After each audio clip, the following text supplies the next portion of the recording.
بسم الله الرحمن الرحيم الحمد لله رب العالمين وأصلي وأسلم على نبينا محمد وعلى آله وصحبه أجمعين. Assalamu alaikum wa rahmatullahi wa barakatuh.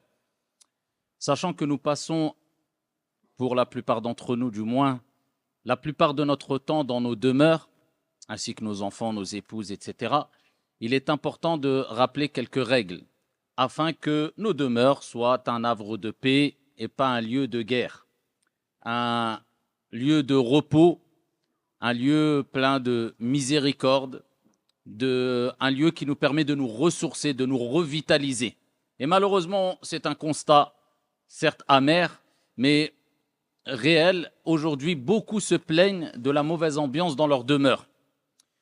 Alors, c'est pour cela que ces règles-là sont essentielles. Prenez-les comme des fondamentaux afin de vivre tranquillement et de manière apaisée, tout en prenant en compte qu'il n'y a pas de maison, il n'y a pas de demeure parfaite. Et même le prophète sallallahu alayhi wa sallam, wa huwa man huwa, n'a pas été épargné, ainsi que Sahaba radiyallahu anhum wa ardahum, et à leur tête, Omar, Abu Bakr, etc. Ils n'ont pas été épargnés de conflits internes dans les demeures. Donc, on va décrire certaines règles qui sont clairement un idéal. Et on essaiera, incha'Allah ta'ala, de s'approcher au mieux et de respecter au mieux et d'appliquer au mieux ces règles-là, car al-kamalu lillah, la perfection appartient à Allah subhanahu wa ta'ala. Et si on appliquait tout ce qu'on transmettait dans la religion, eh bien, on serait parfait. Et encore une fois, al-kamalu lillah, la perfection appartient à Allah subhanahu wa ta'ala. Alors la première des règles qui est essentielle à retenir, c'est qu'il faut apprendre à vivre avec ce qu'on appelle la taraful et ne pas confondre avec al-ghafla. Al-ghafla, c'est une forme d'insouciance mélangée à de la négligence, ce qui est blâmable. Mais at-taraful, c'est le fait de faire quelque part semblant qu'on n'a pas remarqué une erreur, une négligence. C'est-à-dire de tourner un peu le regard, de ne pas agir avec une sorte de détecteur d'erreur à chaque fois, que ça soit chez nous ou en dehors de nos demeures. Sinon, tu resteras sans famille et sans amis. Rémi sans famille. Vous connaissez? C'est des gens qui veulent avoir des amis parfaits et des gens qui pensent avoir une épouse parfaite, un époux parfait, des enfants parfaits. On a un idéal, on aimerait avoir, surtout aujourd'hui à l'ère des réseaux, les gens se font des films avec ce qu'on leur a vendu sur les réseaux, comme quoi il existerait des femmes presque parfaite ou parfaite physiquement, ce qui est complètement faux, et de même pour les hommes. Donc en fait, tu vas toujours mettre la barre trop haute, même au niveau de la piété. Tu vas vouloir que tes enfants soient tous pieux et vertueux, infaillibles, et que ton enfant, à partir de 3 ans, il prenne déjà un livre tous les soirs, il lise tout seul le Coran et des livres de tafsir, et certains se font des films en pensant que voilà, il faut que mes enfants soient comme ça, il faut que mon épouse soit comme ça, et ainsi de suite, et ensuite il est déçu.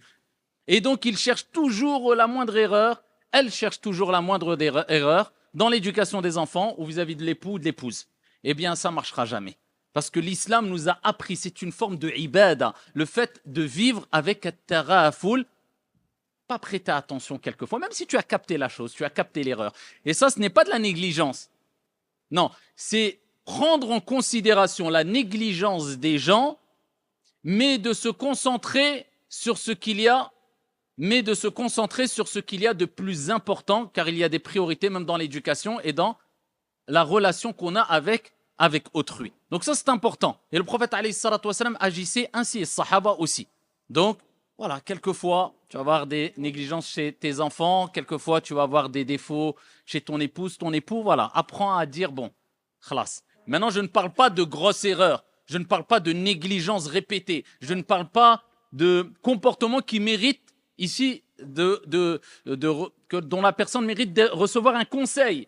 Je ne parle pas de fermer les yeux et de laisser la personne s'égarer. Ad-dinu nasiha, kama qala alayhi salatu wassalam, la religion c'est le conseil. Et le prophète sallallahu alayhi wa sallam a dit idha ra'a minkum munkaran falyughayyirhu bi yadihi fa in lam yastati' fa bi lisanihi fa in lam yastati' fa bi qalbi wa dhalika ad'afu al-iman.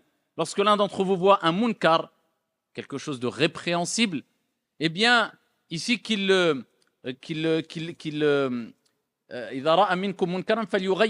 change, qu'il essaye de réformer la chose, qu'il conseille.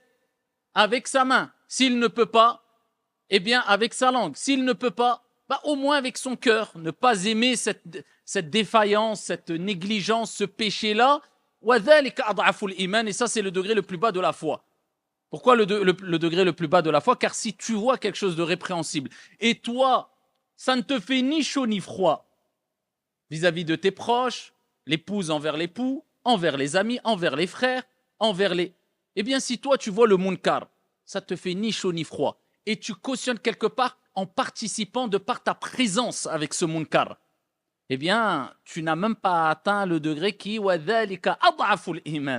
c'est-à-dire tu ne ressens aucun dégoût quelque part avec ton cœur. Tu ne repousses pas avec ton cœur.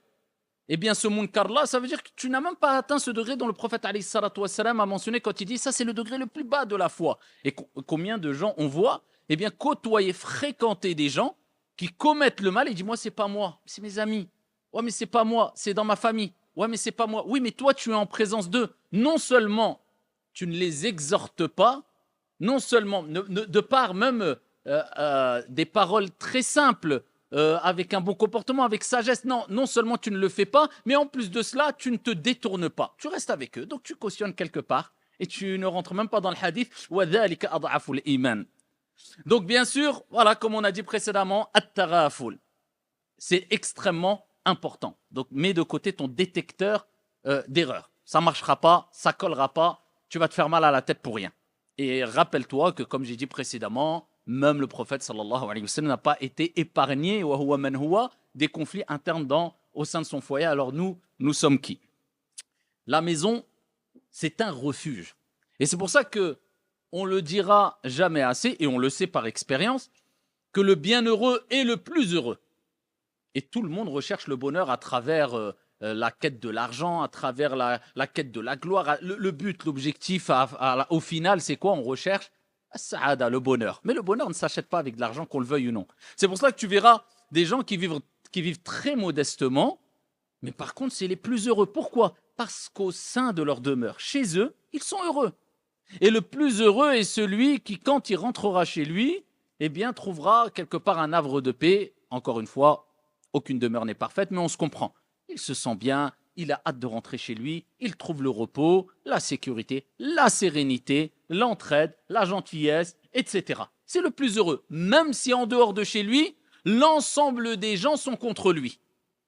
Et le plus malheureux, Wallahi wa Rabbil Kaaba, c'est celui qui, même si l'ensemble des gens l'assistent et sont avec lui à l'extérieur de chez lui, mais lorsqu'il rentre chez lui, il sait qu'il ne veut même pas rentrer chez lui. Parce qu'il sait qu'il va trouver que des problèmes, de l'angoisse, du stress, il se sent mal, il a hâte de sortir de chez lui, il est malheureux, il y a toujours des conflits, vrai ou pas? Donc c'est pour cela qu'il est important de se concentrer sur comment trouver le bonheur au sein de son foyer. Et ça, c'est un sujet extrêmement important dont on ne peut pas ici s'y passer. On ne peut pas mettre de côté. Et ça concerne les jeunes mariés, les vieux mariés entre guillemets, et même ceux qui ne sont pas mariés. Parce que tout le monde vit quelque part.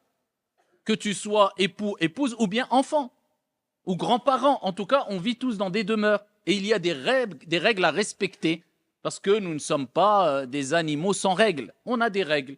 Et pour nous, parmi les règles les plus importantes et le cadre que nous avons, eh bien, c'est le Coran ou la Sunna. C'est la religion, le Coran et la Sunna qui nous ont enseigné des règles élémentaires afin de vivre heureux.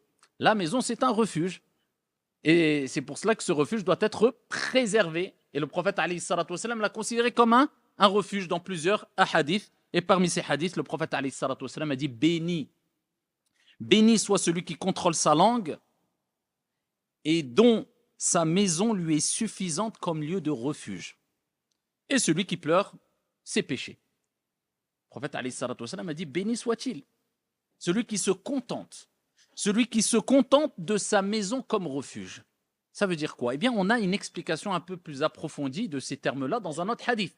Fi Sahih, le prophète alayhi salatu wassalam, eh bien, a dit un homme sera en sécurité, sera préservé de al-fitan, les troubles, les problèmes, et ô combien sont nombreuses les fitanes, les problèmes, les troubles à notre époque, vrai ou pas? Jusqu'à ce que même les troubles et les fitanes sont rentrés même chez nous, bon gré mal gré, ne serait-ce qu'à travers les réseaux. Avant, on était préservés. Tu rentrais chez toi, tu ne voyais plus rien. Maintenant, même chez toi, tu vois tout ce qui se passe. Donc, psychologiquement, c'est violent. C'est pour ça qu'un excès d'informations, c'est très mauvais pour le moral et pour le psychologique. Et des gens, eh bien, au bout de 2 ans, 3 ans, 5 ans, font des dépressions et ils ne se rendent pas compte que c'est un accumul d'informations qui n'étaient pas forcément nécessaires et qui ont surchargé ici ces émotions-là, ces émotions à lui, son intellect, sa vie, etc. C'est pour ça qu'il faut faire très attention. Al-Fitan rentre aussi dans nos cœurs et dans nos demeures à travers l'excès d'informations et à travers les réseaux. En tout cas, on est quand même plus préservé chez nous que à l'extérieur. Et le prophète sallallahu alayhi wa sallam a dit: un homme sera en sécurité, préservé des fitanes, s'il reste chez lui en temps de trouble. Donc on voit encore que la maison, c'est un endroit de refuge. Et Sahaba et Salaf, c'était connu qu'ils ne sortaient de chez eux que vraiment quand il y avait un vrai besoin. Sinon, eux, c'était une base. Ils étaient, comment on dit ça, casaniers. Ils aimaient rester chez eux. Et même au-delà de ça, quand ils sortaient, vous savez que ce qui est connu dans les athar, dans les récits que vous voyez, vous pouvez lire, je vous recommande. Ça, c'est un très bon moyen de préserver sa foi en prenant comme exemple les meilleurs. Lisez des livres, et il y a beaucoup de livres qui sont traduits ici sur le comportement, les paroles et actes des pieux prédécesseurs. Vous allez voir comment ils réagissaient. Par exemple, même à l'extérieur, ils n'avaient que très peu de fréquentation. Et ils voyaient ça comme même une déficience. Ils voyaient cela même comme une déficience, le fait d'avoir trop d'amis, trop de fréquentation, trop d'amis intimes. Et on sait très bien que plus tu fréquentes, eh bien plus tu vas être mêlé à quoi? À des histoires. Et plus tu es mêlé à des histoires, plus tu t'attires des problèmes. Et plus tu occupes ton esprit, et moins tu te concentres dans l'essentiel. Donc c'est pour cela que même eux, à l'époque, ils avaient limité les fréquentations. Ça ne veut pas dire que tu n'as que 2 frères et les autres, ce n'est pas tes frères et tes sœurs, loin de là. Mais c'est que les amis intimes, les gens très proches, bien voilà, il y a ta famille et il y a des amis, mais bon, n'augmente pas voilà, le nombre d'amis parce que ça n'a jamais été vu d'un bon œil. Et on le sait très bien aujourd'hui par expérience, surtout quand le niveau de piété, de foi, de confiance, de crainte d'Allah subhanahu wa ta'ala a diminué beaucoup chez nous. Et moi le premier par rapport à ceux qui nous ont précédés. Que déjà eux, ils avaient cette vision-là, cette manière de comprendre les choses, de limiter les fréquentations. Alors qu'est-ce qu'ils auraient dit à notre époque? Donc ici, se préserver à l'extérieur et à l'intérieur, mais surtout à l'intérieur en période de trouble, c'est toujours bien de limiter les amis, mais aussi de passer le plus grand nombre de son temps à la maison. Bien sûr, quand il y a le travail, on sort. Bien sûr que même si tu travailles à la maison, il est important aussi de sortir, de prendre l'air.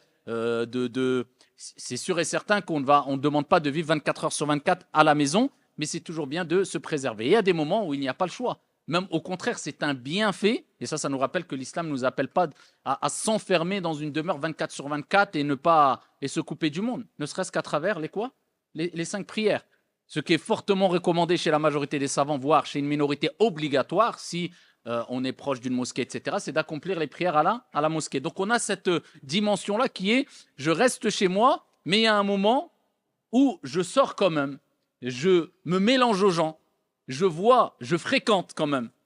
D'accord? Et fréquenter ne veut pas dire forcément rester ami intime avec une personne. Non, je les fréquente quand je vais à la mosquée, quand je les vois, quand je suis au marché, etc., etc.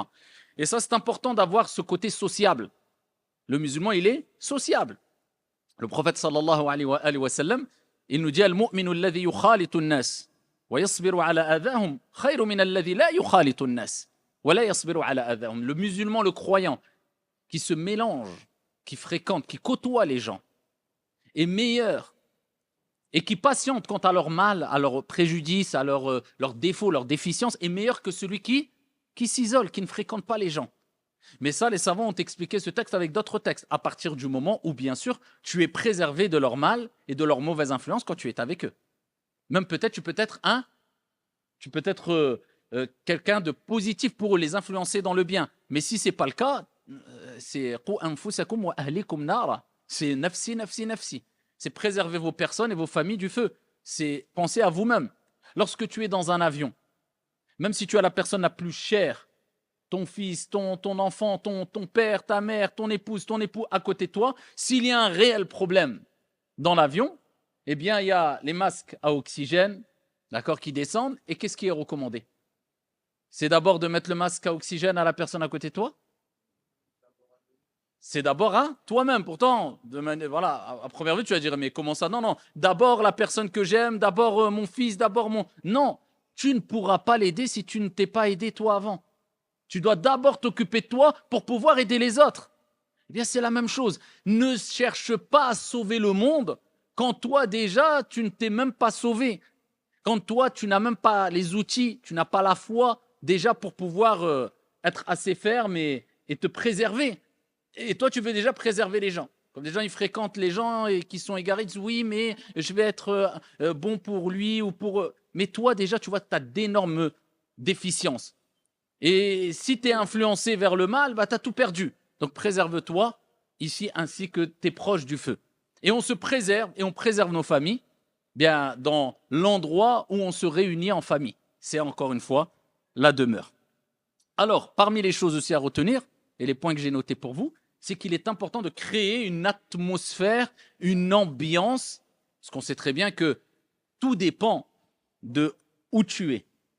Quand tu te dis, oui, j'ai la foi, j'ai pas la foi, ma foi elle baisse, ma foi elle monte, je me sens mieux dans la religion ou pas, bah, c'est dû à quoi? À l'environnement. Quand tu es ici, bien sûr que tu vas te sentir mieux. Pourquoi? Parce que c'est un refuge de foi.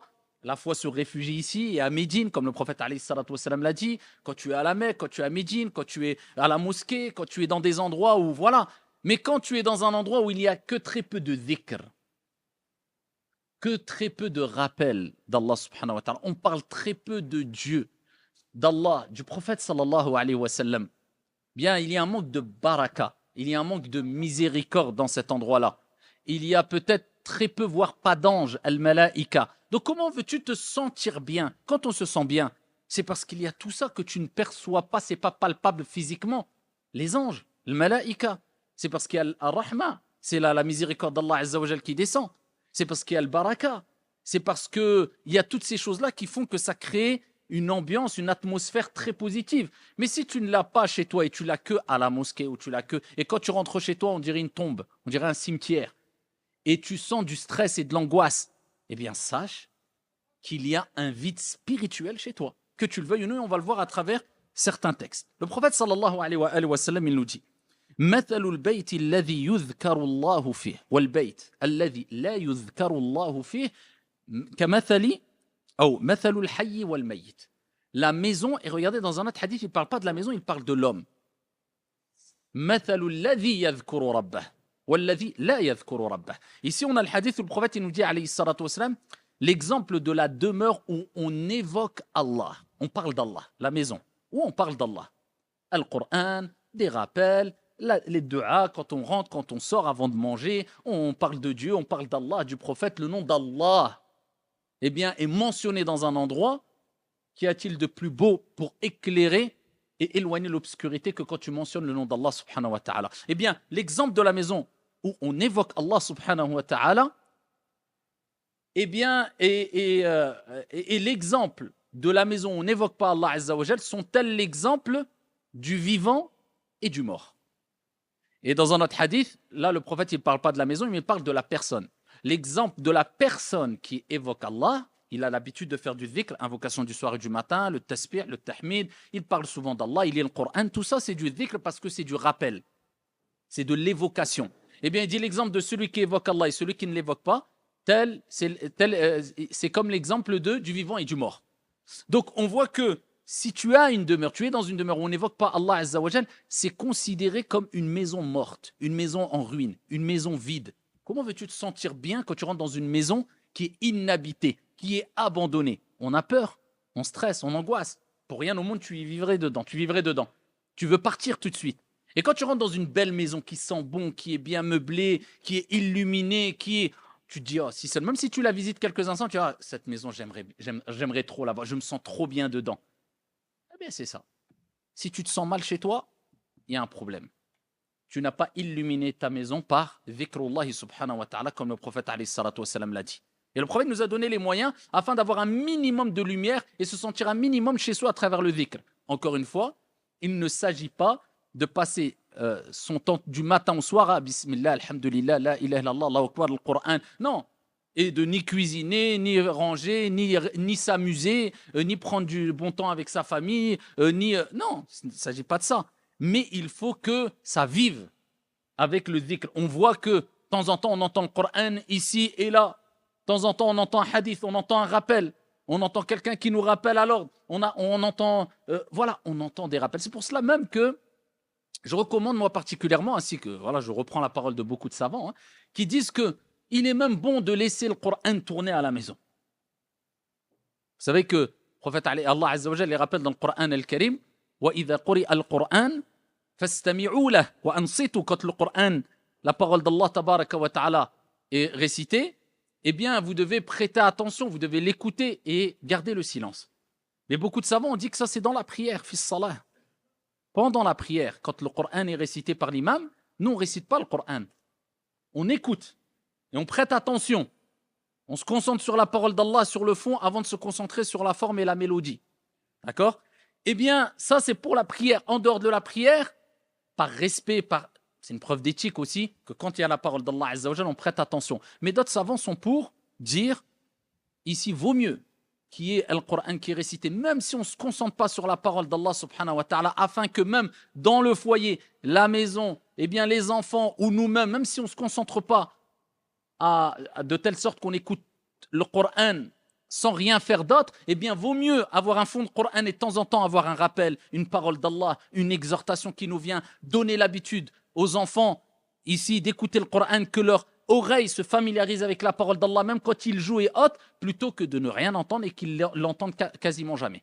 Donc même si tu laisses le Coran tourner chez toi, dans ce but-là, avec cette intention-là, même si tes enfants ne se concentrent pas, tu ne te concentres pas forcément sur la parole d'Allah Azza wa Jal sans rien faire à côté, laisse-le tourner. C'est kalamullah. Une parole, elle peut percer ton cœur. Donc même si tu vas profiter d'une parole, d'une ayah, laisse-le. Il n'y a pas de mal, incha'Allah ta'ala. Donc on reste dans le dhikr, les invocations. Et on commence par l'invocation que le prophète sallallahu alayhi wa sallam nous a recommandée avant même d'être à la maison. Source de baraka, c'est de faire la dua.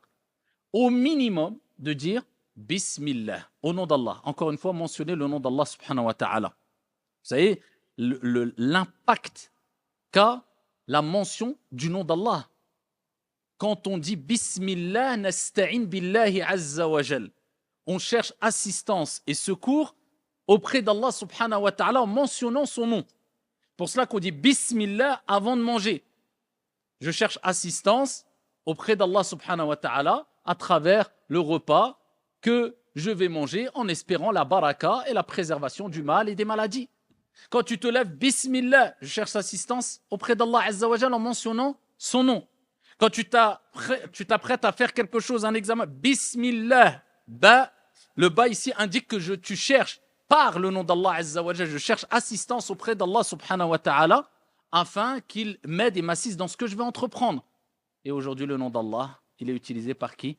Par des gens qui insultent à coup de Wallah, Wallah, Wallah. Et comme je dis, ça ne se dit pas de dire on a désacralisé parce que ce qui est sacré restera sacré, mais on a l'impression que certaines personnes veulent désacraliser ce qu'ils ne pourront pas d'ailleurs à travers la banalisation de l'utilisation de la parole d'Allah Azza wa Jal, du Coran dans leurs paroles. Et ils mélangent le vrai et le faux, le bon et le mal, et ça banalise le mal malheureusement. Donc on dit la dua Bismillah. Et ce qui est préférable, c'est de dire Bismillahi walajna wa Bismillahi kharajna wa ala rabbina tawakkalna. Quand on rentre à la maison. Et on rentre du pied droit et on sort du pied gauche, ce qui est préférable. Donc, Bismillahi walajna wa Bismillahi kharajna. Au nom d'Allah tabaraka wa ta'ala, par la permission d'Allah azza wa jal, de par sa grâce, je rentre chez moi et je sors de chez moi. Wa ala Bismillahi walajna wa Bismillahi kharajna wa ala rabbina tawakkalna. Toujours. Et nous plaçons notre confiance en Allah subhanahu wa ta'ala. Et de même, quand on sort de chez soi, Bismillah, au minimum, vous dites Bismillah. Bismillah, quand vous sortez, tawakkaltu ala Allah, wa la hawla, wa la quwwata illa billah. Bismillah, au nom d'Allah, je place ma confiance en Allah subhanahu wa ta'ala. Tawakkaltu ala Allah, wa la hawla, wa la quwwata illa billah. faut bien comprendre les invocations. Même si vous n'êtes pas arabophone, essayez de comprendre au moins la traduction, d'avoir la traduction déjà et de comprendre le sens. Parce que vous allez ressentir les invocations, le dhikr et les évocations d'une autre manière. Et de là, il y aura une impact totalement différente de celle si vous ne compreniez pas ce que vous disiez. La hawla wa la quwwata illa billah. Il n'y a de mouvement, de changement, de transformation, de force. La hawla wa la quwwata, ni de force, illa billah, que par la permission d'Allah subhanahu wa ta'ala, si Allah ici en décide. Donc ça veut dire que quand il y a même un moment de faiblesse, dit la hawla wa la quwwata illa billah. Eh bien, le prophète alayhi salatu wasalam nous dit, lorsqu'une personne entre chez soi et mentionne le nom d'Allah azza wa jal, shaitan, parce qu'une des causes du stress et du mal qu'il peut avoir chez toi, dans ta demeure, c'est que shaitan a une influence, il est présent. Shayatin peuvent être présents comme al-malaika. Donc à toi de choisir. Tu invites les diables ou tu invites les anges chez toi. Et c'est pas en leur envoyant une carte d'invitation, hein. C'est à travers ta relation avec Allah subhanahu wa ta'ala, ni plus ni moins. Eh bien, le prophète alayhi salatu wa sallam dit, Shaitan dit à ses disciples, ash-shayatin, vous n'avez pas d'endroit où vous puissiez rester, vous n'avez rien à manger. Khalas. Et s'il rentre sans prononcer le nom d'Allah azza wa jal, Shaitan dit, au shayatin, eh bien, ici, vous avez un endroit pour y rester. Vous pouvez rester dormir, sans payer de loyer, rester. Et il reste, et il demeure tout au long de la nuit. Hein, juste parce que tu n'as pas mentionné le nom d'Allah. Alors imagine-toi, non seulement tu mentionnes le nom d'Allah, tu as juste dit Bismillah, ce qui est possible de prononcer même pour un enfant de 2 ans ou de 3 ans. Alors imagine-toi, tu lis le Coran, tu fais du dhikr chez toi, tu fais ad-da'wa chez toi, tu écoutes des rappels, tu écoutes le Coran, C'est pas compliqué, mais c'est nous qui rendons les choses compliquées. Eh bien, Shaitan, il dit, ici vous avez un endroit où rester, si ensuite il mange sans prononcer le nom d'Allah, Shaitan dit, vous avez un endroit où rester, de quoi manger. Hadith rapporté par l'imam Ahmed. Et dans le hadith rapporté par Abu Daoud, concernant le fait d'invoquer Allah en sortant de chez soi, le prophète sallallahu alayhi wa sallam dit, celui qui sort de chez lui, qui dit Bismillah, tawakkaltu ala Allah wa la hawla wa la quwwata illa billah, eh bien, il sera dit, on prendra soin de toi, tu seras guidé, tu auras ce que tu veux et tu es protégé, et Shaitan restera loin de lui, et Shaitan ne pourra rien contre lui. Subhanallah, juste en faisant une invocation, et ô combien on a besoin de l'assistance d'Allah subhanahu wa ta'ala. Alors ça ne veut pas dire qu'on sort de chez soi, on monte dans sa voiture, j'ai fait de dua, j'ai rien besoin de plus, je fais n'importe quoi, et je ne... Non, c'est une protection, c'est des causes spirituelles dont on y croit fermement, et qui sont indispensables dans le cheminement du croyant tout au long de sa vie. On a besoin d'être assisté par Allah subhanahu wa ta'ala, par notre Seigneur. On a besoin de cette aide. Et on a besoin de penser à Allah même quand tout va bien. Car le prophète alayhi salatu wa sallam a rappelé que si tu penses à Allah azza wa jal dans les moments de facilité, quand tout va bien, Allah pensera à toi dans les moments de difficulté. Mais si tu penses à Allah que quand tout va mal, ya Allah, ya Allah. Même celui qui quelquefois n'est pas forcément très croyant, car au fond de tout le monde, il y a quand même cette petite flamme qui est la fitra, eh bien, quand il est dans une situation, toutes les portes se ferment, à droite, à gauche, devant, derrière, il est au milieu de la mer, il est naufragé, ou il est je ne sais quoi, qu'est-ce qu'il dit? Oh my God, oh mon Dieu. Donc on n'attend pas de toi que tu dises ya Allah, on n'attend pas de nous qu'on dise ya Allah que quand tout va mal. Vaut mieux le dire quand même. Mais c'est quand tout va bien et quand tout va mal, c'est la régularité. Et c'est là où est le test. Est-ce que tu vas être dépassé par les bienfaits, par le bonheur, par la réussite, par l'argent, par la sécurité, ou est-ce que tu vas te rendre compte que c'est des bienfaits d'Allah et qu'ils perdureront si tu es reconnaissant vis-à-vis d'Allah, car Allah Azza wa Jalla dit وَإِذْ تَأَذَّنَ رَبُّكُمْ لَإِنْ شَكَرْتُمْ لَأَزِيدَنَّكُمْ وَلَإِنْ كَفَرْتُمْ إِنَّ عَذَابِي لَشَدِيدٌ. Et lorsque ton Seigneur proclama, si vous êtes reconnaissant, j'accroîtrai mes bienfaits sur vous. Je multiplierai mes bienfaits sur vous. Et la reconnaissance, elle se fait à travers les bonnes actions. Allah Azza wa Jalla dit i'malu ala Daouda shukra. Oh, vous, famille de Daoud, alayhi salam, œuvrez. Ici, à titre de reconnaissance. La reconnaissance, elle se fait à travers la langue, le cœur et les actions. La langue en disant, comme a dit Ibn Abbas, Alhamdulillah kalimatu kulli shakir. Tu répètes beaucoup, Alhamdulillah. Même si ça va mal, Alhamdulillahi ala kulli hal. Dans toute situation. Par le cœur, tu es satisfait de ce qu'Allah a décrété pour toi. Et par les actions, eh bien, en œuvrant dans le bien. Allah t'a accordé de l'argent, distribue cet argent, une partie de cet argent-là, fi sabilillah, aide les gens. Allah t'a accordé une santé, utilise ta santé pour adorer Allah, rends-toi au hajj, au pèlerinage, aide les gens, etc. Allah tabaraka wa ta'ala t'a donné de la nourriture, une demeure, invite les gens qui sont dans le besoin. Allah tabaraka ila akhiri. C'est comme cela qu'on est reconnaissant à travers l'action. Al-Qur'an fait partie du dhikr aussi. Et regardez le hadith magnifique où le prophète sallallahu alayhi wa sallam nous dit, fi sahih, certes, la maison dans laquelle on lit le Coran, la maison dans laquelle on lit le Coran, apparaît aux habitants des cieux al-malaïka comme les étoiles pour les habitants de la terre. Al-malaïka, ils voient la demeure où on lit le Coran comme nous, on voit dans les cieux, eh bien, lors d'une belle nuit, les étoiles. Que c'est beau de voir des étoiles, un ciel étoilé comme ça, là, c'est beau. Eh bien, le malaïka voit de la même manière, et sans rentrer dans les détails, dans le comment, là, c'est des images qui sont données, eh bien, la demeure où on lit le Coran. Lisez le Coran dans vos demeures. Faites vivre vos demeures par la meilleure des paroles qui est Kalamullah Azza wa Jal. Tu ne sais pas lire, apprends à lire. Une semaine, 2 semaines, tu apprends à lire l'arabe. Même si tu as du mal, le prophète alayhi salatu wassalam a dit, tu as 2 récompenses. Le prophète, il te rappelle, Allah te motive. Tu as du mal, tu lis doucement le Coran en arabe, tu l'as lu quand même, tu as fait l'effort, tu arrives à déchiffrer, tu vas petit à petit doucement, eh bien, tu as 2 récompenses. Eh bien, si tu ne sais pas lire, apprends à lire. Si tu ne sais pas du tout à lire en arabe, et pour l'instant, lis-le au moins en français et écoute le Coran en langue arabe. Et ça apporte al-baraka et al-nour, la lumière dans la demeure. Et aussi parmi les choses à retenir quand on lit le Coran, n'importe quel passage du Coran, mais il y a des passages qui ont été mentionnés qui nous rappellent qu'il y a une spécificité, surtout quand on les lit dans nos demeures. Et particulièrement, Surat al-Baqarah. Surat al-Baqarah. Et on sait que Surat al-Baqarah et Surat Ali Imran, ce sont 2 sourates qui vont venir intercéder en faveur de ceux qui les récitaient, qui les ont apprises aussi, bien sûr, a fortiori, comprises, eh bien, au jour de la résurrection, dans l'au-delà. C'est pour cela que c'est important de les lire souvent et même d'essayer de les apprendre par cœur. Ce n'est pas très compliqué de se faire ce programme-là, surtout si vous avez terminé Juz Amma, de se dire, bah tiens, je me fais ce programme-là, même si ça dure toute votre vie. Mais vous dites, bon, je me fais un programme d'essayer d'apprendre Surat al-Baqarah par cœur et Surat Ali Imran, par exemple. Sinon, vous les lisez. D'accord, vous les lisez. Le prophète sallallahu alayhi wa sallam nous dit, ne transformez pas vos maisons en cimetières. Vous vous souvenez? Tout à l'heure, ce qu'on a dit, il y a des maisons, c'est comme des cimetières. Les cimetières, tu as envie de dormir dans un cimetière? Tu as envie de rester longtemps? C'est un rappel, c'est bon. Mais quand tu pars, voilà ce qui nous attend. C'est bon. Le prophète a dit, visitez les cimetières, car cela va vous faire rappeler l'au-delà. C'est bien. Et le meilleur des rappels, kafa bil mawti wa'idha.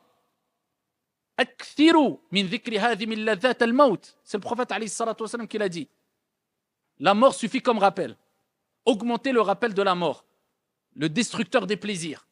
Ça met tout le monde d'accord et ça nous renvoie à l'essentiel et tu te rappelles en fin de compte que tes problèmes, tu relativises, ne sont pas si grands que cela. Parce que le plus grand des problèmes, c'est le maut. Il n'y a pas plus grand problème que la mort. Donc dans tous les cas, ce problème-là va s'interrompre un moment ou un autre. Mais la mort, c'est un gros problème. Pourquoi? Parce qu'on ne sait pas ce qu'il y aura et ce qui nous attend après la mort. Donc il faut se préparer au mieux afin de réussir cet examen-là qui est la mort, car juste le fait de mourir, que ton âme sorte de ton corps, c'est un examen en soi, ou plutôt c'est le résultat de l'examen qu'on a passé tout au long de notre vie. Donc il faut s'y préparer. Le prophète alayhi salatu wa sallam dit, ne transformez pas vos maisons en cimetière, Shaitan ne s'approche pas d'une maison dans laquelle on récite Suratul Baqarah. Suratul Baqarah, rapporté par Muslim. Et dans un autre hadith authentique, le prophète alayhi salatu wa sallam, là il nous parle. L'islam, ça nous facilite toujours, subhanallah. Quelqu'un va dire, oui, Surat al-Baqarah, moi j'ai du mal à lire, il me faut des heures parce que je viens de commencer à apprendre à lire, etc. Khalas, 2 versets de Surat al-Baqarah. Dans un autre hadith, j'abrège, je prends la fin du hadith, le prophète alayhi salatu wa sallam, il dit, il y a 2 ayats, juste 2 versets.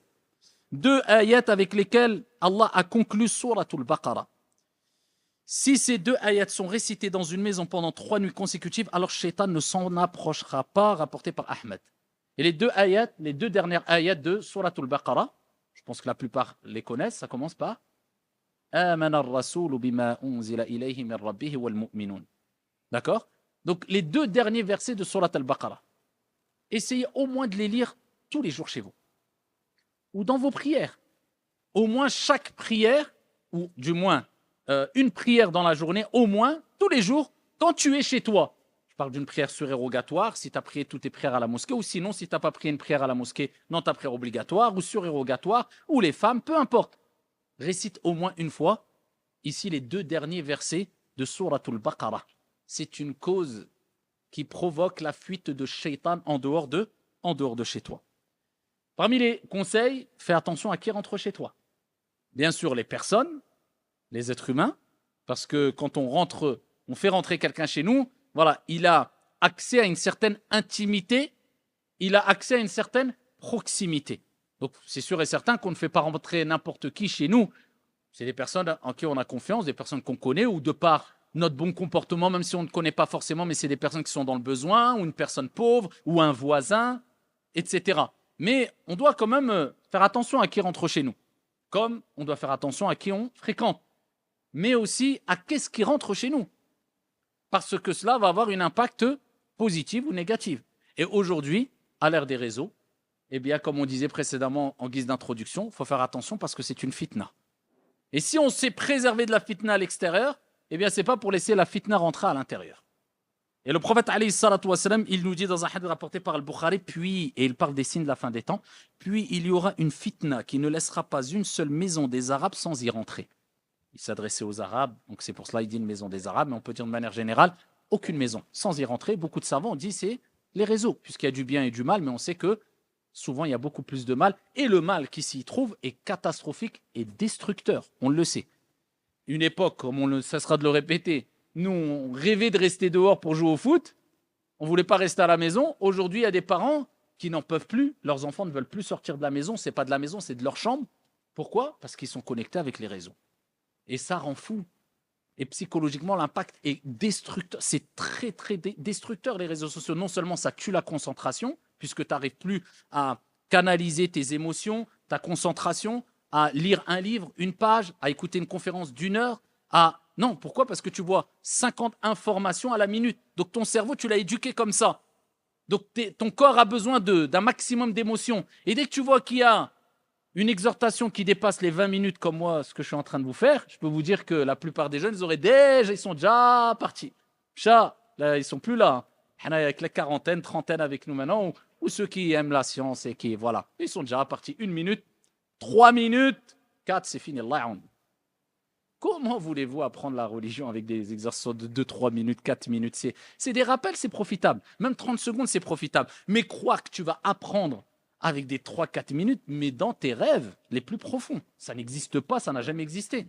Pour apprendre le Coran, mon frère, il faut que tu prennes un mur et ça t'éduque, et même ton œuf, tu l'écrases, et tu vas polémiquer moins et perdre moins de ton temps à jouer les professionnels en géopolitique ou alors les savants, quand tu vas être devant le mur blanc avec ton mushaf et que tu vas comprendre qu'il faut répéter 300 fois ou 200 fois la page pour la retenir, et quand tu l'as retenue, tu dis Bismillah, il me reste encore 600 pages. Ton œuf, tu vas, ça c'est l'ilm, ça c'est l'éducation de l'âme, ça c'est la science, et je ne parle même pas du fiqh, de l'aqida, d'usul fiqh, usul tafsir, ila akhiri. Et s'asseoir devant les machères, les savants, et d'écouter des exhortations de 1 heure, 2 heures. Et ça c'est de l'éducation. Mais les 2 minutes, 1 minute, pourquoi? Il n'y a plus de concentration. Et ça se répercute même à l'école. Les enfants à l'école, ben voilà, la violence c'est banalisé. Parce que nous, la violence, comme on le dit à chaque fois, on la voyait, il fallait la voir, la violence, physiquement. Il fallait que tu vois une bagarre. Fallait que tu vois, pour voir quelque chose de très violent, fallait y aller quand même. Pour voir le haram, bon, fallait aller le chercher, le haram. Mais maintenant, il vient à toi, et tout ce que nous, on a vu peut-être, même pas on a vu en 20 ans, bah, eux, ils le voient en 2 minutes, à travers les réseaux. Tout ce qui se passe dans le monde, ça va vite. C'est destructeur. Donc, si quelqu'un pense pouvoir mettre la baraka, avoir la baraka chez lui, et mettre une bonne ambiance religieuse et spirituelle à la maison, alors qu'il laisse les réseaux éduquer ses enfants, mais ils rêvent, tu ne feras pas le poids. C'est trop violent. Et c'est un bouffetant, c'est un destructeur. Même nous, même moi le premier, je sais que je perds mon temps quelquefois sur les réseaux. Bien qu'on reste dans le contexte religieux, etc.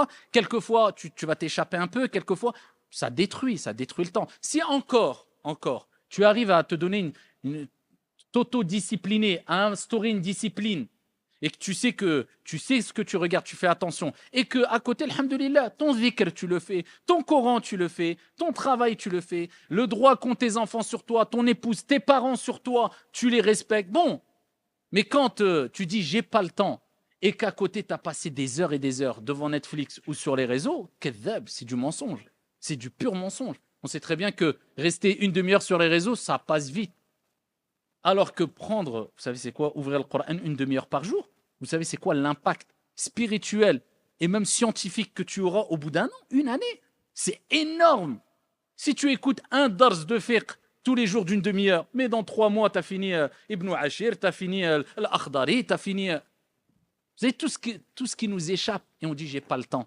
Non, non, c'est simplement tu ne donnes pas du temps au temps. Tu n'as pas comme priorité, tu n'as pas les bonnes priorités, ni pour tes enfants, ni pour toi, ni pour tes parents. Tu fais n'importe quoi, tu mélanges tout. Il faut s'organiser, avoir une discipline. Le matin, à telle heure, je fais ça, après je fais ça, après je fais ça, après je fais ça. Quand tu as fait ça, tu as des moments libres, au moins tu te dis ba'da ba'da. J'ai fait ce qu'il y a à faire, alhamdoulilah. Mais si tu n'as rien fait de cela et tu perds ton temps toute la journée, c'est vraiment du gâchis. Et le prophète, alayhi salatu wassalam, comme vous connaissez le hadith, il dit ni'matan marbunun fihima kathirun minan nas as-sihhatu wal faragh. De bienfaits dont beaucoup de gens se font avoir dupés, c'est la bonne santé et le temps libre. Donc, faites très attention, surtout pour les enfants, et attention à cette fameuse analyse farfelue qui est de certains parents qui disent quelquefois « Non, moi je préfère laisser mes enfants avec TikTok, même si le petit il a 5 ans ou 6 ans ou je sais pas quoi, et les réseaux, parce que dans tous les cas, il va être confronté aux réseaux, donc vaut mieux qu'il s'y habitue, comme ça il veut... Ah, classe, ramène-le en boîte de nuit. Dans tous les cas, t'inquiète pas, il va écouter de la musique, il va voir le haram, il y aura de l'alcool. Vaut mieux qu'il s'habitue, il goûte au vin et à l'alcool, à la Heineken. Comme ça, il va voir que c'est pas bon. Après, il va se dire, en fait, c'est pas bon. Ah, de moi-même, j'arrête. Qu'est-ce que c'est que cela?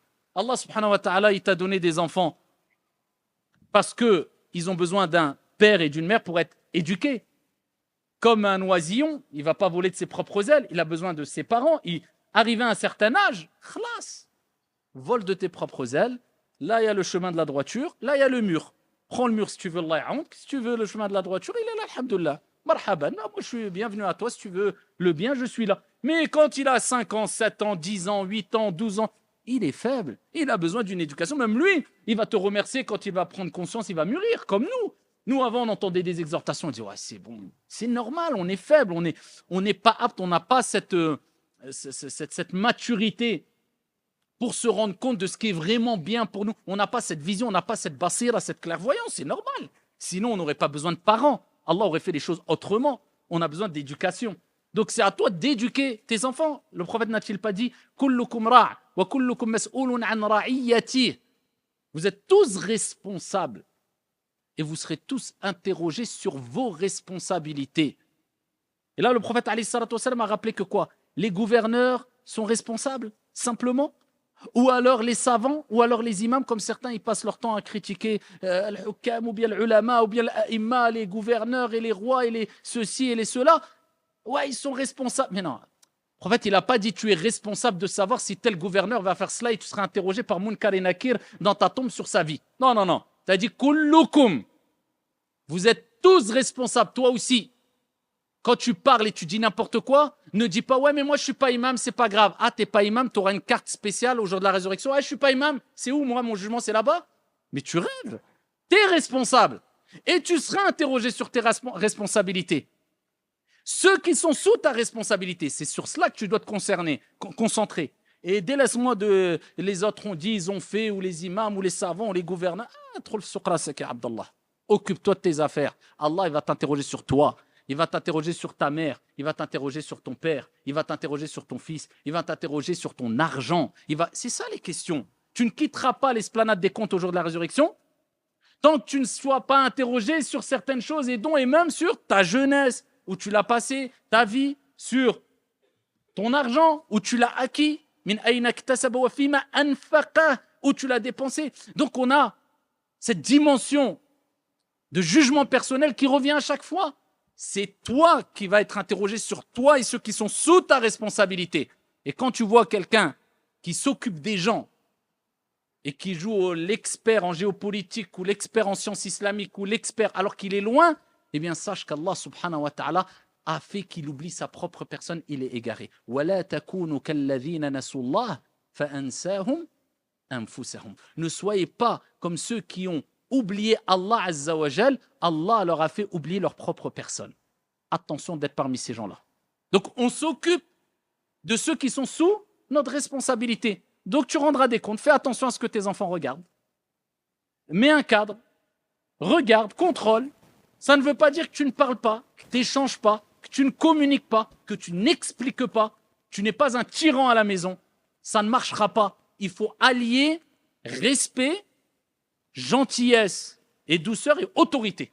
Il y en a qui rentrent dans un excès à non, c'est pas grave, c'est pas grave. Trop d'excès dans je laisse tout faire. Et d'autres, ils rentrent dans l'excès, dans l'autorité. Il n'explique rien. Il n'a jamais fait un câlin ou embrassé ses enfants. Comme un compagnon était venu voir le prophète, il voulait se vanter de cette situation. Il dit, ah Rasulallah, j'ai tant d'enfants. Je ne sais plus, 10 enfants, je pense. Je ne sais plus. Et il dit, je n'ai jamais embrassé l'un d'eux. Le prophète, vous savez, les Arabes à l'époque, c'était très dur. Le prophète, me dit, man la yarham la yurham. Il a dit, celui qui ne fait pas miséricorde, on ne lui fera pas miséricorde. Le prophète, il rapportait, il sentait l'odeur des enfants de Hassan et Hussein, ces enfants de sa famille qui étaient proches. Pourquoi? On sait que les enfants, ils ont une odeur particulière. Il voyait, il faisait le khutbah. Al-Rasoul, il ne tenait pas. Ouais, les petits, Hassan et Hussein descendaient, il les prenait. Il disait, vos biens et vos enfants, c'est une fitna. C'est trop fort. J'ai envie de les prendre, c'est des petits. Regardez la rahma qu'il y avait. Il y a des parents, ils pensent que c'est une éducation qu'ils donnent quand ils ne parlent qu'avec autorité en interdisant ou en ordonnant. Ça ne se passe pas comme ça. Bien sûr, il y a des interdits et des ordres. Il ne faut pas aussi rentrer dans un autre excès. Mais on explique, on fait comprendre et quelquefois, on a besoin d'imposer un certain cadre. Mais il ne faut pas qu'on fasse des enfants une cocotte minute on leur explique rien, on leur interdit tout, il n'y a pas de moment de rire, il n'y a pas de moment où on décompresse, où on sort, où on s'amuse, où on les laisse s'amuser aussi, Non, mais tout cela se fait dans un cadre sain. Ni plus ni moins, c'est aussi simple que ça. Avoir un juste équilibre dans l'éducation. Parmi les choses aussi qu'il ne faut pas faire, c'est bien sûr, comme on a dit précédemment, aucune demeure n'est exempte de conflits. Mais il faut toujours éviter les conflits devant les membres de la famille, puisque cela, ça rajoute ici du stress, la mauvaise ambiance, la mauvaise humeur, la mauvaise... Il ne faut pas régler ces conflits, ces désaccords devant les enfants, etc. Il faut toujours ici avoir une certaine retenue. Et je dis cela, pourquoi?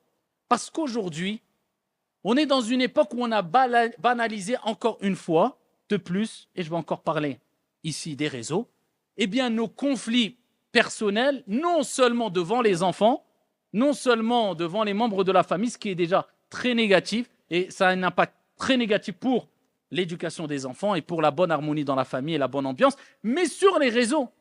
Parce qu'on est dans une époque de chauffonie. Regardez-moi. Voilà, celui qui va montrer le plus sa vie privée, c'est celui qui marchera le plus. Et la faute n'est pas à ceux qui dévoilent leur vie privée, leur guéguerre personnelle, leurs problèmes, leurs divorces. Encore, tu dis, bon, voilà, il y a 1, 2, 3 personnes. Voilà, il faut de tout pour faire un monde. Des gens comme ça, égarés, un peu bébêtes, un peu, etc. Il y en aura toujours et qu'Allah les guide et nous guide. Mais c'est quand tu vois que cette personne-là, qui, même dans son contenu, c'est vide, il y a le vent, c'est catastrophique, ça fait pitié. Tu essaies de chercher le pourquoi du comment, pourquoi la personne est suivie. Il n'y a rien. Tu dis, soit c'est les millions de personnes qui la suivent ou qui le suivent, soit c'est moi qui est fou. À la fin, tu ne sais même plus c'est quoi la réponse. Parce qu'ils sont suivis par des milliers, des millions de personnes. Et on ne va pas citer de nom. Mais quand tu vois cela, tu te dis un gros problème. Et c'est pour cela qu'il faut... Donc quand les enfants vont voir que tout le monde extériorise, banalise le fait de montrer ce qui se passe comme problème à la maison, ne vous étonnez pas qu'après, quand les enfants grandissent, eh bien, c'est la guerre à la maison ou devant tout le monde, où ils répètent aux gens, aux amis, aux frères, aux sœurs, voilà, moi j'ai ce problème avec ma femme, moi j'ai ce problème avec mon mari, etc. Il n'y a plus d'intimité, il n'y a plus de respect, il n'y a plus de moro'a, il n'y a plus de virilité, il n'y a plus de respect d'autrui, il n'y a plus de... Et ça, c'est catastrophique. Aujourd'hui, vous voyez très bien sur les réseaux, c'est que les gens sont tellement curieux, vicieux, qu'ils aiment regarder la vie des gens et encore plus quand tout va mal. Quand tout va bien, bon ça va, mais quand tout va mal, ah là c'est le buzz. Quoi, ils ont divorcé? Parce que c'est l'époque où tu te maries sur Insta et tu divorces sur TikTok. C'est ça aujourd'hui. Et rien à faire. Il n'y a plus de on s'est rencontrés au nom d'Allah et du prophète alayhi salatu wassalam. On était, masha'Allah, on a fait la fatha, on a fait le halal, il n'y a plus rien. C'est la guerre mondiale. Les enfants, ils en prennent pour leur grade. Les dossiers comme ça, soi-disant, ma femme c'est une je ne sais quoi, mon mari c'est une je ne sais quoi, pour pas citer de choses. Au tribunal, c'est la guerre, les plus grands ennemis. Même s'il y a des enfants, tu dis au moins un peu de rahma par rapport aux enfants, stabilité. On s'est rencontrés dans le bien, on se sépare dans le bien. Ça arrive à tout le monde. Il y a des compagnons, ils ont divorcé. Non, la guerre mondiale. Et que le meilleur gagne. Et tu vois des comportements incroyables, sans aucune clémence et compassion pour les enfants au moins. Sans aucune... N'oubliez pas le bienfait qu'il y a entre vous, bien qu'il y a plusieurs explications sur ce verset coranique. Rappelle-toi du bien que la femme a eu envers toi et que le mari a eu envers toi. Rappelle-toi un peu. Non, rien à faire. On explose tout et on expose tout. Donc ça, c'est encore parmi les dégâts ici des réseaux sociaux. Et de toute façon, c'est révélateur. Le prophète sallallahu alayhi wa sallam, quand il parle des critères de l'hypocrite, il dit « Wa idha khasama fajar ». Quand il y a un conflit, il s'énerve, il s'emporte, il perd toute moralité, il n'y a plus de religion. C'est là où tu vois les personnes qui sont sincères ou pas. Parmi les choses, bien, comme on avait dit tout à l'heure, c'est les enfants, l'éducation et surtout, attention. Souvent, on invoque à la maison parce qu'il y a des situations qui font que, voilà, quelquefois on s'emporte, quelquefois ceci, quelquefois cela, et des gens n'ont pas compris l'importance et la gravité d'invoquer pas pour, mais contre ses enfants. Et t'entends Allah ya'tik, Allah est... Même si tu t'énerves, prends l'habitude de dire Allah yahdik. Voilà, c'est tout, que Dieu te guide. Parce que les du'a des parents envers les enfants sont plus propices à être acceptés. Et surtout, il y a des moments dans la journée où le du'a est accepté. Donc faire très attention. Et le prophète sallallahu alayhi wa sallam, rapporté par Muslim, il nous dit la tad'u ala anfusikum wa la tad'u ala awladikum wa la tad'u ala amwalikum. Il dit n'invoquez pas contre vous-même. N'invoquez pas contre vos enfants. N'invoquez pas contre vos biens. Subhanallah. Pourquoi? Car le prophète alayhi salatu wa sallam, il dit vos invocations pourraient coïncider avec un moment où Allah exauce l'invocation. Quelquefois, des gens invoquent même contre eux-mêmes ou contre leur bien, leur voiture. Ah, qu'Allah a détruit cette voiture, il est énervé. Eh bien, après, quand tu manges un mur où ta voiture elle crame, pleure pas. Dua, peut-être que l'invocation a coïncidé avec un moment où dua est accepté. Ouais? Pour ça, le prophète il nous détaille. La tad'u ala awladikum, wala ala anfusikum, wala ala amwalikum. Voilà, dua que de khayr. Qu'Allah te guide, qu'Allah te préserve. Si toute ta vie tu fais des invocations, même quand tu t'énerves pour tes enfants, ben à un moment ou à un autre, sûrement l'invocation, elle va tomber dans le moment où dua est accepté. En plus, tu es son père ou sa mère, donc voilà. Et ça, c'est quelque chose d'important. Et parmi les invocations à faire particulièrement, alors il y en a plein des invocations pour vous faciliter à avoir des enfants, voilà, droits, vertueux. Eh bien, il y a plein d'invocations qui sont relevées dans le Coran et que les prophètes faisaient. Parmi les plus simples et que je vous donne maintenant, l'invocation d'Ibrahim, wa huwa man huwa alayhi salam, quand il a dit Rabbi habli minas salihin. Invocation très simple, ce qui va vous aider, vous assister à travers cette invocation qui sera une cause, incha'Allah tabaraka wa ta'ala, eh bien Allah vous octroiera un jour ou un autre, bi'idnillahi tabaraka wa ta'ala, vous donnera un enfant ou des enfants vertueux. Si tu l'as dit sincèrement et tu la répètes avec le bon soupçon envers Allah subhanahu wa ta'ala et en parallèle, bien sûr, si tu fais les causes pour apporter une bonne éducation à tes enfants. Rabbi habli minas salihin. Oh Allah, accorde-moi une descendance des enfants vertueux. Rabbi habli minas salihin. Donc un enfant bienfaisant. Habli minas salihin. Donc il a demandé un enfant bienfaisant, comme vous pouvez le demander, Inch'Allah. Et Allah lui a accordé Ismaïl alayhi salam. Ici, la discipline, on en a parlé. Donc instaurer une discipline pour vous, mais pour vos enfants aussi, avec des heures, des moments, un moment où tu lis le Coran, mon fils, un moment où tu révises, un moment où tu t'amuses, un moment où tu vas au sport, un moment où... Voilà, il faut vraiment habituer l'enfant à avoir un programme. Parce que de toute manière, il ne faut pas rêver. Si vous n'avez pas mis de programme en place, même vous n'arriverez pas à avancer. Les mois vont passer, les années vont passer, vous allez voir, vous allez faire que très peu. Mais si tu te mets un programme, je fais juste 10 minutes de lecture, un livre de chevet avant de dormir, voilà. Au lieu de faire 1 heure de TikTok ou je ne sais quoi, allez, fais 50 minutes. Vous imaginez à quel stade on arrive? 10 minutes, vous allez voir l'impact que ça va avoir. Tu prends un livre, tu vas finir combien de livres chaque mois? Même des petits livres. Ou alors tu télécharges un livre sur sur ton application ici, bibliothèque, livre, sur ton internet. Mais c'est toujours mieux de toucher le papier. Même ça a été, de toucher le papier, et même ça a été prouvé récemment, subhanallah, je voyais des médecins qui parlaient, qui disaient que ça a été prouvé que si tu lisais une page à travers un écran, tu la retiendras beaucoup moins que si tu la lisais à travers un papier. Subhanallah. Donc voilà, instaurer ici un programme. La gentillesse et la douceur, comme on a dit, ça arrive à tout le monde de s'emporter. Vous connaissez le hadith où un homme a voulu se plaindre de la mauvaise entente qu'il y avait chez lui, au sein de sa famille, avec son épouse, etc. Ah, Omar ibn al-Khattab, radiallahu anhu warda. Omar, radiallahu anhu warda, quand il croisait Shaitan dans un trottoir, Shaitan, il changeait de trottoir. Il approche de la maison de Omar, il entend que les problèmes chez lui aussi.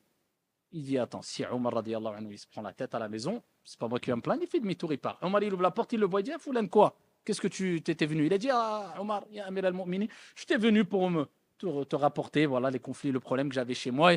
Mais j'ai entendu que toi, c'était peut-être pas mieux. Donc il a dit, et là, Omar l'a exhorté, il lui a rappelé les qualités de l'épouse, il a rappelé les qualités qu'il y avait, qu'il pouvait avoir au sein des gens de son foyer, qu'il fallait patienter, que la vie était courte, etc. Mais c'est important de faire l'effort. Et le prophète, alayhi salatu wassalam, dans le hadith rapporté par Ahmed, il dit, quand Allah azza wa jal veut du bien à des gens d'une maison, eh bien, il introduit de la gentillesse, de la douceur parmi eux. Et quand il y a de la gentillesse, du respect, eh bien, au sein d'une famille, eh bien, ça, c'est un signe qu'Allah azza wa jal veut du bien à ses habitants. Quand les enfants parlent gentiment avec leurs parents, l'épouse avec l'époux, l'époux avec l'épouse, avec les enfants, et la akhiré, ça, c'est une preuve qu'Allah veut du bien. Sinon, c'est une preuve qu'Allah azza wa jal veut sûrement du mal. Donc, il faut s'efforcer à parler avec gentillesse. Et il y a une différence entre exhorter, être ferme et crier. Crier, ça n'a jamais été une solution. Et frapper, alors là, encore moins. C'est pour cela qu'il faut toujours avoir recours à la douceur et la gentillesse, en gardant l'autorité, bien sûr. Et surtout, instaurer le respect. Le respect, c'est le plus important, surtout pour les enfants. Et ça s'inculque à l'âge le plus bas. Vous savez, l'imam Malik, rahmatullahi alayhi, regardez, il a été éduqué par une femme. Et d'ailleurs, la femme, quand ils disent oui, la femme, elle n'a pas une grande importance et valeur dans l'islam. Vous savez, je vous ai parlé de la khutbah qui a été faite à Médine c'était Mariam, la femme, qui, elle a une sourate qui porte son nom, Mariam. Et Isa, alayhi salam, on parle de qui? De sa mère, Mariam. Moussa, alayhi salam, on parle de qui? Sa mère. L'imam Malik, même quand on parle des grands savants, on parle de. Le prophète, alayhi salatu wassalam, l'a éduqué, il est né orphelin. Sa mère. Ensuite, c'était des femmes, des nourrices qui prenaient la relève. Ici, quand on parle de l'imam Malik, rahmatullahi alayhi, éduqué par qui? Par sa mère. L'imam Malik, elle avait l'habitude de mettre la imama et des beaux vêtements à l'imam Malik quand il était tout petit. L'éducation tarbiya. Parce qu'on dit que la mère, la femme, c'est la première éducatrice, la première école. Eh bien, ici, elle l'envoyait chez Rabi'a. Elle disait, idhab ila Rabi'a. Va chez Rabi'a, un savant. Et elle disait, prends de son comportement avant de prendre de sa science. C'est ce qu'il faut inculquer aux enfants. Al-adab, la bienséance, les bienséances, al-adab et le bon comportement avant la science. Ô combien ont beaucoup de science? C'est une karitha, une catastrophe. Quand le prophète alayhi salatu wasallam dit inna minkum munaffirin, il y a parmi vous des gens qui font fuir. Eh bien, il y a parmi ces gens-là des gens qui ont beaucoup de science. Mais ils font des dégâts hautains, prétentieux, ils rabaissent, ils humilient, ils n'appliquent pas ce qu'ils ont, etc. Mais il y a des gens qui ont très peu, mais le comportement, ne serait-ce qu'avec le comportement, avec saint, avec le silence, wallah, ils font beaucoup plus de bien que des gens qui ont beaucoup de science. Parce qu'ils gagnent les cœurs et ils ne font pas fuir. Et donc le comportement, si tu l'inculques à tes enfants, même s'ils ont des déficiences dans ceci et cela, ils vont gagner les cœurs. Beaucoup de portes vont s'ouvrir à eux. Quand tu as quelqu'un qui a un bon comportement, même dans une entreprise, même le choix, il est clair quand tu dois choisir. Entre quelqu'un qui est performant, mais son comportement c'est cata, et quelqu'un qui est peut-être un peu moins bon, mais excellent son comportement, confiance, respect. Donc, il faut inculquer cela parce que ça se fait de plus en plus rare. Surtout maintenant à notre époque où on voit les enfants rois. Alors là, ça ne veut pas dire que tu ne peux pas gâter ton enfant, mais il faut qu'il prenne conscience qu'il a mérité ce que tu lui as donné et qu'il est reconnaissant. À ce moment-là, pas de problème. Mais quand il est ingrat, il dit même pas merci, même pas barakallahu fik, il a un mauvais comportement, il est hautain envers ses parents, il faut lui dire tu rêves pour avoir un cadeau. Il faut qu'il comprenne que ça se gagne. Et là, aujourd'hui, quand on voit que même des enfants maintenant, quand nous, à notre époque, là, on n'a pas 80 ans, mais on a pris de l'âge, eh bien, juste à notre époque, quand on avait 15 ans, 16 ans, 13 ans, 10 ans, juste quand on voyait des personnes âgées ou des invités à la maison, c'était le plus grand des respects. On allait, on saluait, on baissait la tête. Maintenant, tu vois le petit, il a 10 ans, presque il fait un check au gars. S'il lui dit bonjour à la personne âgée, ouais, salut, il veut même pas celle-là. Donc, voilà, ça, c'est une éducation qu'il faut inculquer à nos enfants, le respect, et ça s'inculque à la maison. D'accord? Et bien sûr, comme on a dit, autorité, respect, amour, douceur, ça ne sert à rien. Et ô combien sont les gens qui ont raté leur éducation, même si c'est pas des, c'est juste ils secouent leurs enfants. Ou dès que tu as mis la main sur ton enfant, sache que ça, tu as déjà raté l'éducation. C'est pas comme ça qu'on éduque. Même en criant, même autorité, il y a des gens, juste un regard, comme nos parents. Ils avaient des regards, un regard, c'était des missiles. On avait tout compris. Tu n'avais même pas besoin de faire d'exhortation de 20 minutes, une minute. Tu as tout compris. Voilà, tu baisses ta tête, tu reprends le droit chemin. Il y a des gens, ils n'ont plus d'impact. Tellement qu'ils ont crié, tellement qu'ils ont été violents, même quand maintenant ils exhortent leurs enfants, c'est trop banalisé. Ça, c'est banalisé, donc ils n'ont plus d'impact ici positif envers leurs enfants. D'accord? Et donc, j'arrive vers la fin ici pour pas vous encombrer trop. Hein. Couvrir les récipients aussi, c'est important. C'est une petite règle aussi à retenir. Le prophète, alayhi salatu wassalam, il nous dit, couvrez les récipients et fermez les gourdes, car il y a certes durant l'année une nuit durant laquelle descend une maladie qui ne passe pas par un récipient qui n'est pas couvert, ni une gourde qui n'est pas fermée sans qu'elle ne rentre dedans. Rapporté par Muslim. Ça, c'est des règles aussi qui préservent la famille, les gens du foyer. Toujours prendre l'habitude de couvrir les récipients, parce qu'il y a une nuit dans l'année où il y a les maladies qui tombent. Et pareil, à l'époque, bon, c'était les outres, etc., par crainte qu'il y avait des nuisibles, insectes et autres serpents à l'époque, hein, quand ils vivaient dans des situations beaucoup plus compliquées que nous, qui rentrent dedans. Donc ça, c'est important. Et dans un autre hadith, le prophète alayhi salatu wassalam aussi, il nous dit, ne laissez jamais du feu ou quelque chose d'inflammable allumé, et aussi de mentionner le nom d'Allah quand vous fermez les portes de la maison ou les fenêtres. Ça, c'est quelque chose aussi d'important à faire. Et bien sûr aussi, la maison, c'est un endroit où on doit se sentir bien. Aucun problème. Et même, c'est recommandé que la maison sente bon, que la maison soit propre, que la maison soit bien rangée, que la maison soit belle sans excès, que la maison soit grande. Le prophète alayhi salam a dit, parmi les choses qui contribuent au bonheur, c'est la femme vertueuse, c'est aussi, l'homme vertueux aussi, a fortiori, c'est la bonne monture. Et il dit, c'est la maison vaste. C'est des choses qui contribuent au bonheur. Aussi, on parle du bon voisin. Donc tout cela, il n'y a pas de problème, mais sans exagération et toujours en étant reconnaissant vis-à-vis d'Allah Azza wa Jalla et en ayant acquis ces bienfaits de manière halal, licite et saine. Wallahu a'lam, walhamdulillahi rabbil alamin.